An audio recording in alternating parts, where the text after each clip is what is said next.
கர்த்தருக்கு ஸ்தோத்திரமும். கடவுளுடைய புஸ்தகமான பைபிளில் வசனம் சொல்லுது, உங்கள் பாவங்கள் நிவர்த்தி செய்யும் பொருட்டு மனம் திரும்பி குணப்படுங்கள்.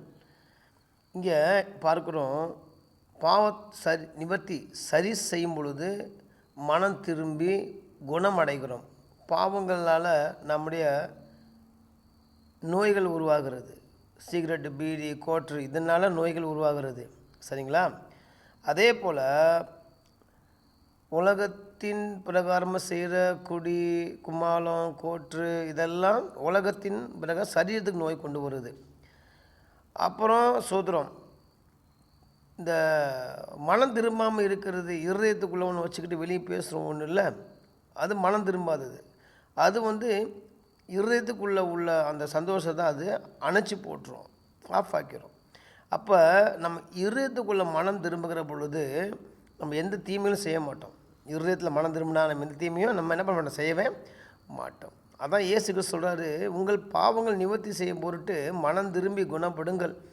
இந்த மாதிரி கடினமான உபதேசங்களெல்லாம் இன்றைக்கி எந்த கிறிஸ்தவங்க ஏற்றுக்கொள்கிறாங்க? ஆசீர்வாதமாக பேசுகிறாரா, அதை தான் எதிர்பார்க்குறாங்க. அந்த மாதிரி சபையாக தான் தேடி மக்கள் ஓடுறாங்க. நம்ம குணப்படணும், மனம் திரும்பணும், பரலோகத்துக்கு போகிறதுக்காக நம்ம தகுதி பெறணும், அந்த எண்ணம் யாருக்கும் என்ன பண்ணல, கிடையல.